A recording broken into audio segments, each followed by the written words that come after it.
Samantala, patuloy ang hakbang ng Department of Social Welfare and Development para matulungan ang 4-piece beneficiaries na makatayo sa kanilang mga sariling paa. Sa katunayan, ang mga benepisyaryo sa isang barangay sa Siquijor, matagumpay na napaunlad ang kanilang kabuhayan. Silipin yan sa sentro ng balita ni Rizali Anding Calibo ng PIA Negros Island. Sa barangay na po ng San Juan sa lalawigan ng Siquijor, masayang ibinahagi ng mga miyembro ng Napo Egg Production Group ang matagumpay nilang poultry farming livelihood project na sinuportahan ng Department of Social Welfare.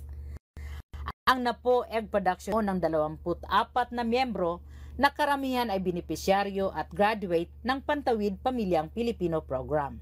Nagpasalamat rin kong dako nga natagaan mi ana nga mga manuka bilang president. Naningkamot ko kang amoong palambuon kay sa umabot og madamlag nga gusto namong mangita og laing negosyo nanami oy kwarta nga ika palit og magbugas ba o baboyan nanami kwarta nga nakapundo sa FCB nga pwede na kami mag-withdraw kung maglahi kami negosyo.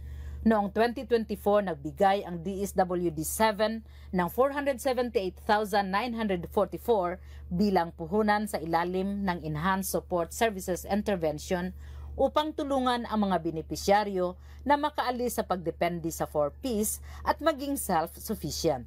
Sila ang kauna-unahang nakatanggap ng ganitong tulong sa Siquijor.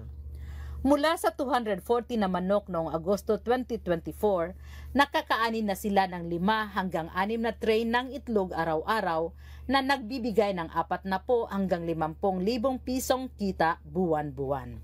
3 bisis na rin silang nakatanggap ng tig 10,000 na dividendo. So much blessed nga kuan nga ang among negosyo sa pagkakaroon gapadayon pa. So hinaot nga ay mapadayon pa jud ni kay dili jud may mo undang. Nalipayar pumigdak ko nga nakahiusa mi sa mo ang grupo sa egg production nga maoy gipili ko nila pagka-sekretary. Kay usad ako ka ba uwido. 5 akong ano. Dahil na ako estudyante karon third year college.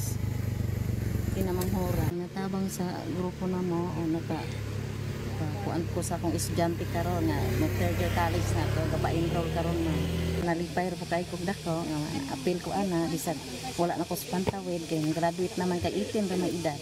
Magpasalamat jud dako man nga na-apil pa ko ana bisag wala na ko sa Pantawid. Sa ngayon nakatuon pa rin ang NEP sa kanilang pangunahing layunin na palawakin ang negosyo at magbuo ng mas magandang kinabukasan para sa kanilang mga pamilya. Mula sa Philippine Information Agency, Negros Island Region, ako si Rizali Anding Calibo.